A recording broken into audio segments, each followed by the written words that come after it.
सुने के मिलल बहुत गौरवशाली बात है कि हमनी के छोट भाई सब अपना गीत संगीत भोजपुरी की सेवा कर रहे हैं और हमने के तरफ से सदैव आशीर्वाद रहेगा कि आप सब यही करी दिन दूना रात चौगुना गीत संगीत के पद पे हर आदमी के दिल में आप प्रतिमान सम्मान बनाए सके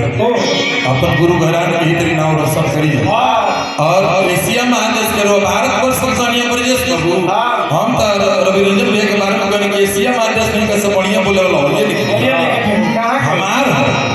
हम अपना चीज के बड़ाई कर दोसर के ऊपर ही तो एक लाइन हम कृष्ण भगवान से चालू करते हो क्या आई अरे कि हमारा दुर्गा मैया के तने हंसत रहे के बाद तू भजन जानी तो भजन हो देवी गीत भी हो अजानी के कृष्ण भगवान के जन्म में ही गाने में सब जौन हम गावत है कहां से कि हमारा दुर्गा मैया के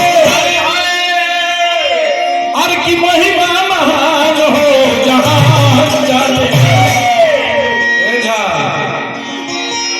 जहां जाने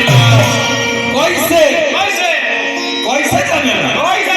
कि जे कर भैया भगवान हो जहां जानेला हो जहां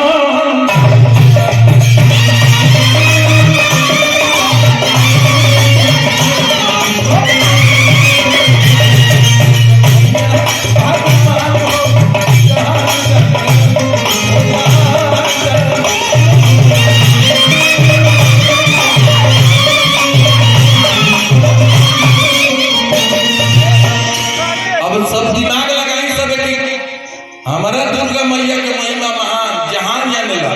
हमकर भैया भगवान के हो ये हो कहां से अब कहानी एक जगह शुरू हो गई हे जाओ और हम पटकला फूट गए जे कर रतिया देखो मैं कवले को कर